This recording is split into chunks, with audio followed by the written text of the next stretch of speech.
Salut à tous, c'est Franck de Julie et Franck. Bon, il y a très peu de temps, j'ai regardé un reportage sur l'obésité, un reportage Arte, qui était blindé de biais et de problèmes. Mais ça n'empêche que ça ouvre les yeux sur des problèmes vraiment très importants, puisqu'on se rend compte aujourd'hui que l'obésité et le surpoids, ça touche pas une personne par-ci par-là et une infime portion de la population. En France, on se retrouve avec 47%, c'est-à-dire une personne sur deux aujourd'hui en 2023 est ou en surpoids ou obèse. Tout ça ne cesse d'augmenter année après année, donc on se retrouve vraiment sur un problème très important qui ne laisse pas forcément présager quelque chose de bon pour l'avenir. Donc ça me paraissait quand même, peu importe le nombre de biais qu'il y avait dans ce reportage, assez important de faire une vidéo supplémentaire sur le sujet de la perte de poids et de balancer quelques astuces supplémentaires, quelques petites choses que nous on utilise au quotidien et qui devraient être utilisées, je pense, par énormément de monde pour que ça aille mieux, en tout cas à ce niveau. Je prends juste une minute supplémentaire de votre temps pour vous dire, je ne sais pas si vous savez à la base, mais je suis coach et je fais du suivi sportif. J'ai des athlètes que je suis au quotidien et dont je fais la planification d'entraînement et le suivi au jour le jour. Et ça, c'est des choses, je me fais plus de pub là-dessus parce que ça fait bien longtemps que je suis complètement full niveau clientèle et que je peux prendre 0 personne supplémentaire. Seulement là, j'ai 2 places qui sont libérées. Donc on ne sait jamais, si jamais ça vous intéresse, n'hésitez pas à nous envoyer un petit message sur Instagram ou même en commentaire de cette vidéo. Ça, c'est à vous de voir.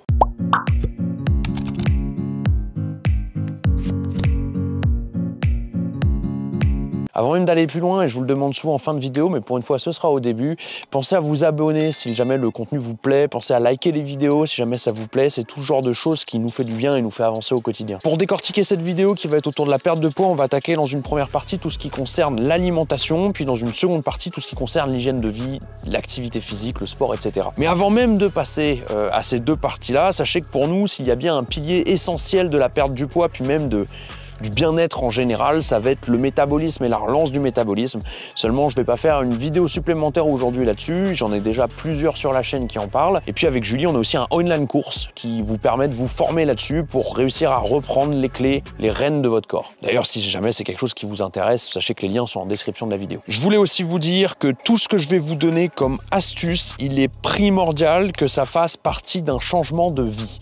Il ne faut pas que ça soit des choses qui soient uniquement sur une portion de votre vie, tel un régime, telle une activité partielle juste pour atteindre le corps de l'été que vous voulez avoir ou le poids que vous voulez avoir à un instant T. Il est vraiment primordial que tous les changements que je vais vous apporter peuvent varier et s'atténuer un peu dans le temps, c'est normal, mais que ça fasse partie de votre changement de vie au quotidien et surtout dans le temps, dans les années. C'est ça qui va être très important. Pour vous donner un petit exemple, il y a eu beaucoup d'études qui ont été faites sur les régimes, par exemple hypocaloriques et les changements drastiques comme ça dans le quotidien. Et il y en a une qui est assez parlante sur The Biggest Loser, je ne sais pas si ça vous parle, cette émission américaine, mais qui a été rachetée par plein d'autres pays, dont l'objectif est de perdre le plus de poids possible pendant un temps donné. Et la personne qui arrivera à perdre le plus de poids gagne quelque chose. À chaque fois, ça va dépendre. Eh bien, il y a eu sur une des saisons de The Biggest Loser, il y a une étude de fait sur l'avenir des participants. Donc, il y avait 14 participants et il s'avère que, alors les changements ont été quand même impressionnants, hein, mais il s'avère qu'au bout de 6 ans post-émission, 13 des 14 participants avaient repris au moins le poids de départ. Donc c'est là qu'on voit que tout ce qui est fait juste pendant un temps donné pour réussir à donner quelque chose de notre corps, bien sûr on peut arriver à un objectif, mais si on change ses habitudes, bien évidemment qu'on va retourner là d'où on vient, encore plus avec les changements de métabolique que ce genre de régime hypocalorique font intervenir dans notre corps, c'est évident qu'on va retourner dans cette direction. Et là on le voit, hein, 13 des 14, on n'est pas sur du 50-50 quoi. La première astuce que je vais vous donner côté alimentaire, ça va être de ne manger que ce que vous faites vous-même. 100% de ce que vous devez manger au quotidien, c'est vous qui le préparez. Ça a énormément d'avantages. Et quand je dis 100%, c'est pas uniquement les plats. Ça va être aussi les sauces, ça va être aussi les boissons. 100% de ces choses-là, il est important que ce soit vous qui les fassiez. Ça a énormément d'avantages de le faire. Déjà, préparer soi-même son alimentation, c'est se préparer au repas et d'un point de vue digestif, ça a beaucoup d'avantages. Mais en plus, ça vous permet, vous, de savoir exactement ce que vous mangez. Ça, pour La gestion de votre alimentation, c'est capital. Et en plus, ça vous permet de ne manger que des choses fraîches que vous aurez achetées vous-même, que des produits frais. Et je vous donne des exemples tout bêtes, mais à partir du moment où on ne mange que ce qu'on prépare soi-même, on peut même manger en de grandes quantités et pourtant réussir à perdre du poids. Si vous mangez du riz, prenez par exemple 150 grammes de riz. 150 grammes de riz, c'est un gros mangeur. C'est à peu près moi ce que je mange. Je parle de riz cru. Et 150 grammes de riz cru, c'est autour des 530 kilocalories. Ça veut dire que vous mangez ça 2 fois par jour, ce qui est énorme en termes de quantité, enfin en tout cas ce qui me correspond à moi, donc c'est quand même assez balèze. Ça vous fait que 1000 kilocalories d'alimentation. Vous voyez, à partir du moment où vous faites vous-même, pour la gestion calorique de votre journée, ça va être beaucoup plus simple à gérer. Prenons aussi les pommes de terre. 300 grammes de pommes de terre, 240 kilocalories. Et les pommes de terre, il n'y a rien de mieux. Vous avez vu le pouvoir de satiété que ça a? Quand on bouffe de la patate, regardez, mangez 300 grammes de patates, sortez de votre repas et dites-moi par exemple que vous avez encore vraiment faim. Dès qu'on cuisine soi-même, dès qu'on prépare soi-même, c'est beaucoup plus simple de gérer les calories qu'on ingère. Et pourtant, comme vous venez de le voir dans les 2 exemples que je vous ai donnés, ça ne veut pas dire se restreindre sur la quantité, ça ne veut pas dire manger moins, ce que je suis en train de dire. C'est juste préparer soi-même. Les sauces qu'on met dans l'alimentation, je vais les préparer moi-même avec des produits frais que je vais acheter moi-même. Déjà, je vais plus me rendre compte des quantités et surtout, je ne vais pas trop en faire parce que ça me prend du temps de préparer. Là, directement, vous pouvez me dire, oui, mais c'est très complexe à mettre en place ça dans le quotidien, ça prend du temps. Ah oui, va forcément falloir sacrifier quelque chose quelque part et le temps, c'est une des choses qu'on doit sacrifier quand on souhaite avoir des changements corporels, ça c'est clair. En plus, c'est quelque chose sur le long terme, peut-être qu'on peut devenir assouplir un petit peu cette règle et se permettre de faire des restaurants, se permettre de manger entre amis, de manger chez ses parents, etc. Mais dans un premier temps, il est important, pendant un laps de temps, de quelques semaines peut-être, ça dépend de chaque personne, il est important de manger que ce que vous préparez. Soyez un petit peu drastique sur ce genre de changement parce que ça va avoir en plus un avantage énorme qui est de réhabituer vos papilles, réhabituer votre corps, casser les dépendances que vous avez à certaines alimentations qui sont ultra transformés ou qui sont ultra préparés. Vraiment, pour moi, s'il devait y en avoir qu'un seul à retenir, c'est celui-ci. Et je vous dis pas de moins manger, encore une fois. Mangez à votre faim, mais préparez-vous à manger. Le deuxième gros conseil, et il découle du premier, c'est de stopper tout ce qui est transformé. Et tout ce qui est transformé, alors l'ultra transformé, ça paraît logique pour plein de monde, bien sûr que bouffer des bonbons, bouffer des chocolats, etc., ça va pas forcément vous aider si vous voulez perdre du poids, mais je parle même de choses qui sont transformées, mais légèrement. Par exemple, le jus d'orange. Et le jus d'orange, ne prenez pas celui qui est transformé. Faites-le vous-même, ou au mieux, vous savez, maintenant ça se fait dans la plupart des magasins où on peut acheter de l'alimentaire, il y a des machines qui pressent devant nous le jus d'orange. Par exemple, faites presser votre jus d'orange de vous-même. Là, vous êtes sûr qu'il n'est pas transformé, vous êtes sûr qu'il y a uniquement les oranges qui sont dedans, et en plus, comme elles viennent d'être coupées, en termes de vitamines, c'est une bombe ce truc. Et c'est valable pour tout dans votre alimentation, c'est valable pour les sauces, ça je l'ai dit tout à l'heure. Faites vous-même, n'achetez pas du préparé. Tout ce qui est préparé est extrêmement transformé. Et vous voyez que pour l'instant, sur ces 2 conseils-là, à aucun moment je vous parle de restriction. À aucun moment, pour une perte de poids, je suis en train de vous dire mangez moins, faites attention, calories ingérées, calories brûlées. Non, dans ce cas-là, c'est vraiment pas ça du tout, parce que à partir du moment où vous mangez sainement, à partir du moment où c'est des produits frais, des produits simples que vous transformez vous-même et que vous ne faites pas transformer, il faut quand même beaucoup manger pour prendre du poids. Donc on ne cherche pas la restriction, on ne cherche pas le calcul journalier de tout ce qu'on va manger, on cherche juste à ne manger pas transformé et à faire soi-même. Et le dernier gros conseil que je vais vous donner, et là encore une fois, il n'est pas question de restriction, bien au contraire, c'est de ne diaboliser aucune source d'alimentation, aucun macronutriment. C'est la mode aujourd'hui de diaboliser des macronutriments. Le cétogène est l'exemple parfait, parce que il y a 3 diététiciens et demi qui ont dit que le sucre et les glucides étaient dangereux parce que ça faisait des pics d'insuline et que c'était dangereux pour le sédentaire qui se bougeait jamais le fion. Et à partir de ce moment-là, les gens se sont dit ah ouais le sucre c'est dangereux, faut arrêter. Le cétogène c'est génial. Là je fais des raccourcis, mais c'est quasiment aller aussi vite que ça. Sachez que les glucides, comme les lipides, comme les protéines, c'est essentiel dans votre fonctionnement. Les glucides c'est votre source d'énergie principale. Les lipides c'est grâce à ça que votre système endocrinien fonctionne bien. Donc à partir du moment où vous en supprimez l'un des deux, vous allez forcément dans le mur. Et les protéines, j'en parle pas. Peu importe la source de protéines que vous prenez, c'est un petit peu le constituant, la brique principale de votre corps. Donc les 3, c'est dans leur équilibre que vous êtes en bonne santé et dans un corps qui vous plaît. C'est ultra important d'avoir les trois tout le temps. Et aujourd'hui, ça court les rues, les documentaires qui vont diaboliser, aujourd'hui c'est les glucides, hein, parce que dans les années 80-90, c'était les lipides qu'il fallait absolument éviter, qui faisaient tous les cancers du monde, tous les problèmes d'hypertension du monde. Et aujourd'hui, ça s'est complètement inversé et c'est devenu les glucides, parce qu'on a besoin de trouver quelqu'un sur qui taper, parce qu'on ne se rend pas compte que c'est nous le de problèmes. Et par exemple, on l'entend partout, oui, mais prenez des sucres rapides, ça va vous faire monter l'insuline, et l'insuline, c'est ça qui va vous mener à la prise de poids, au nanana, nanana.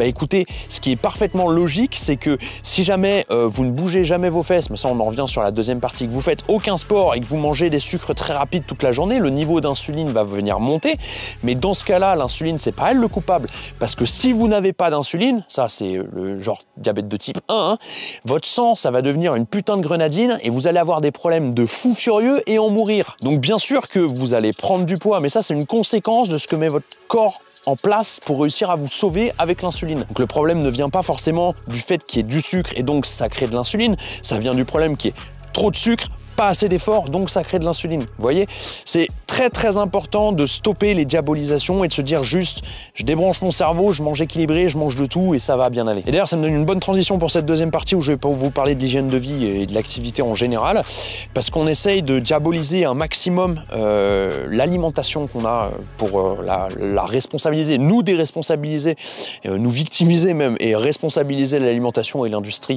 de l'état aujourd'hui du surpoids et de l'obésité dans le monde, alors qu'en fait on évite des chiffres qui sont accessibles chez tout le monde. L'obésité explose, ça clairement. Si on regarde par exemple, là les 13 dernières années, depuis 2010, l'obésité ça a pris quelque chose comme 13-15% environ, en France je parle. Hein. Donc 13 à 15% de plus d'obésité. Ça a dû suivre à peu près la même courbe pour le surpoids, ça a dû bien monter comme il faut. Mais pourtant, si on regarde en parallèle ce qui s'est passé depuis les années 2010 en France niveau de l'alimentation, on est d'accord que c'est pas pareil dans tous les pays du monde, mais en France c'est important. Eh bien, le Français moyen mange mieux.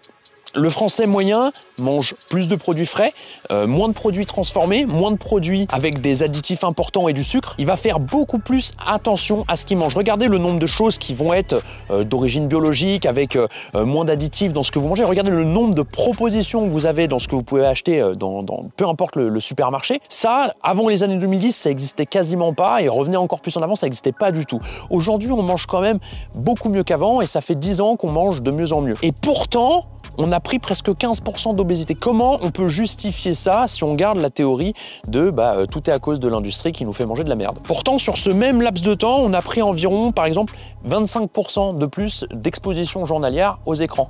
Que ça soit les adultes comme les enfants, on est au-dessus de 4 heures par jour sur des écrans pour les adultes et environ à 2 heures par jour pour les enfants. À côté de ça, on n'a aucune quantification possible, mais la sédentarité n'a fait qu'exploser. On a plein de marqueurs, on parle même de changement de style de vie, où on va bouger le moins possible. Et ces mêmes personnes qui viennent vous diaboliser l'alimentation en vous disant que c'est l'industrie qui joue un rôle capital, viennent en parallèle vous dire, et ça c'est dans tous les reportages, vous le retrouvez ce genre de choses, que le sport n'interfère pas du tout là-dedans, que c'est pas grâce au sport qu'on perd du poids, et c'est pas grâce au sport qu'on a une hygiène de vie et qu'on a un corps qui n'est pas en surpoids. Il y a quand même un truc qui va pas dans cette équation. Parce que si on mange mieux, si l'obésité augmente, mais par contre qu'on bouge moins, il y a forcément un coupable quelque part. Hein. Ce qui va nous donner mon premier conseil concernant l'hygiène de vie, c'est d'arrêter la politique d'économie d'énergie maximale. Et là, quand je parle d'économie d'énergie, je parle de la seule énergie qui dans le monde est en excès. Il n'y en a qu'une seule qui est en excès dans le monde, c'est l'énergie humaine. Vu qu'il y a de plus en plus d'obésité et de surpoids, c'est forcément que l'énergie qui est prise par les êtres humains n'est pas assez dépensée. C'est la seule énergie qu'on a de trop. Tout le reste, que ce soit énergie fossile, énergie de tout ce que vous voulez, on n'en a pas de trop.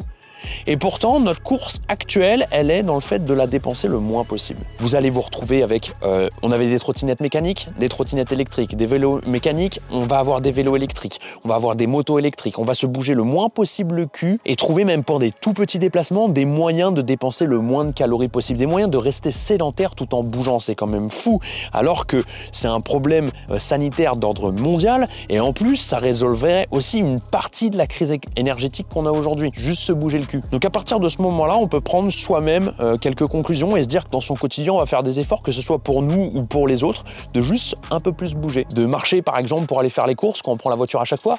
Peu importe si on doit transporter des choses, parce qu'au final, ça va nous faire du bien de transporter aussi des choses lourdes. On va avoir un vélo mécanique et pas un vélo électrique. Ça, j'aimerais bien vous en parler. Le vélo électrique, il n'y a pas plus grosse absurdité. Le vélo électrique, en France, tant qu'il n'est pas débridé et que vous respectez les règles, hein, ce qui est absurde, c'est la partie pas débridée, il est bridé à 25 km/h maximal.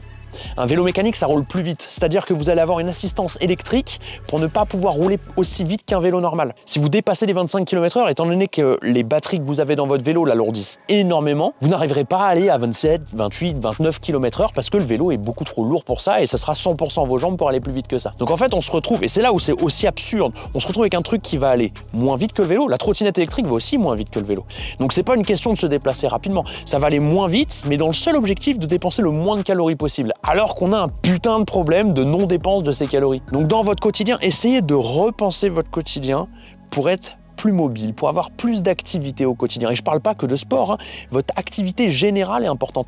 La manière dont vous vous tenez au travail, si vous êtes tout le temps assis, bah, peut-être se lever de temps en temps, peut-être essayer d'avoir, vous savez, c'est standing desk où on peut réussir à avoir une position debout, ou peu importe ce que vous arrivez à mettre en place, mais c'est important dans votre quotidien de sortir de cet élan de sédentarisation qu'on s'est mangé. Le deuxième gros conseil, ça continue autour du sport et du mouvement.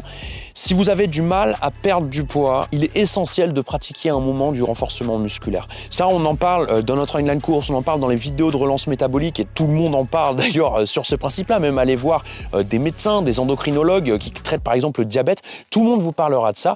Il est important d'avoir du renfort si vous avez du mal à perdre du poids.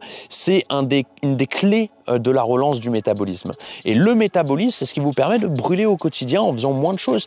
Et même quand vous faites un effort, vous brûlez plus quand vous avez un métabolisme élevé. C'est important de mettre du renfort, surtout si vous n'en avez pas, parce que c'est là où ça apportera le plus de modifications et le plus d'avantages. C'est important que vous ayez du renfort au quotidien. Et quand je dis renfort, c'est pas forcément du squat ultra lourd comme ce que fait Julie et moi, c'est pas forcément du deadlift, des trucs vraiment où on va se rentrer dedans, mais déjà au moins un petit peu, soulever quelques charges, déplacer des choses, faire en sorte que notre corps se renforce en général. Ça va être une des clés pour réussir à la fois votre perte de poids et à la fois au quotidien et sur le long terme, ça c'est très important, sur le long terme, réussir à avoir ce que vous cherchez. Et le troisième gros conseil que je vais vous donner là-dessus, qui va recouper d'ailleurs plusieurs autres conseils que je vous ai donnés, c'est de faire en sorte que ces changements dans votre quotidien soient des changements sur le long terme et pour toujours. Ne vous dites pas, surtout pas, je vais faire ça pendant un moment, je vais ajouter ce sport-là, je vais ajouter ça, et en plus ça risque de ne pas vous plaire, hein. Je retrouve beaucoup moi de personnes qui viennent s'inscrire en salle de sport alors que c'est pas une activité qui leur plaît pour obtenir un objectif, et bien sûr qu'après ils vont arrêter, c'est pas un truc qui leur plaît.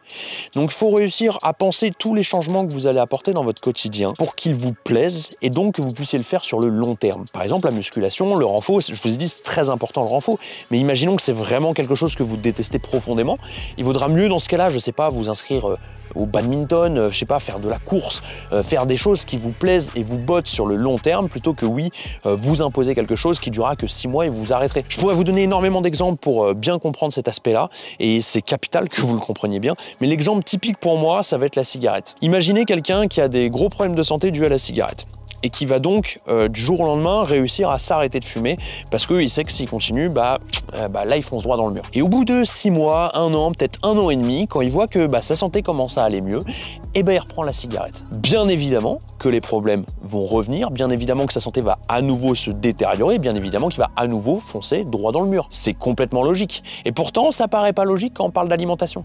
Il y a des gens qui, pendant des années, vont mal manger, même si c'est pas de beaucoup, suffisamment pour que sur le long terme, ils prennent du poids, ils vont se retrouver en surpoids, ils vont se dire, je reprends ma vie en main, je vais changer des choses, je me mets au sport, je mange vraiment léger, beaucoup de légumes, très peu de glucides, etc., jusqu'à ce qu'ils arrivent à perdre le poids escompté, qu'ils se retrouvent au poids qu'ils veulent, et ils vont reprendre l'alimentation et le style de vie qu'ils avaient avant.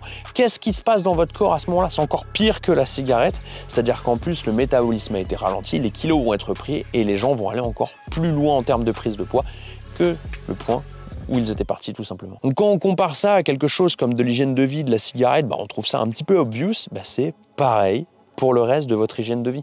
Il faut que ça soit des changements qui soient tout le long de votre vie en fait. Bon les amis, j'espère que je vous ai pas trop perdu avec tout ça et j'espère que c'est petit tip, cette manière de voir la perte de poids qui est quelque chose de beaucoup plus sain, on va dire, sur le long terme avec des changements. Au final, c'est pas de la restriction, la perte de poids, c'est pas de la restriction, c'est recadrer son alimentation et recadrer sa vie tout court. J'espère que tout ça, ça vous plaît, j'espère surtout que ça vous parle et j'espère encore plus que ça va pouvoir aider quelques-uns d'entre vous. Si jamais vous avez des questions, n'hésitez pas à les mettre en commentaire ou à m'envoyer un petit message sur Instagram. Si jamais ça vous a plu, comme je vous l'ai dit, le petit pouce, on s'abonne, on lâche un commentaire pour le dire, ça fait toujours plaisir. N'oubliez pas, lien dans la description, que Julie et moi on fait une petite formation sur la relance du métabolisme. Ça, c'est des choses qui ont déjà aidé des personnes et qui peuvent en aider beaucoup d'entre vous. Moi, j'en suis convaincu en tout cas. Et sinon, les amis, moi je vous dis à bientôt. Salut tout le monde.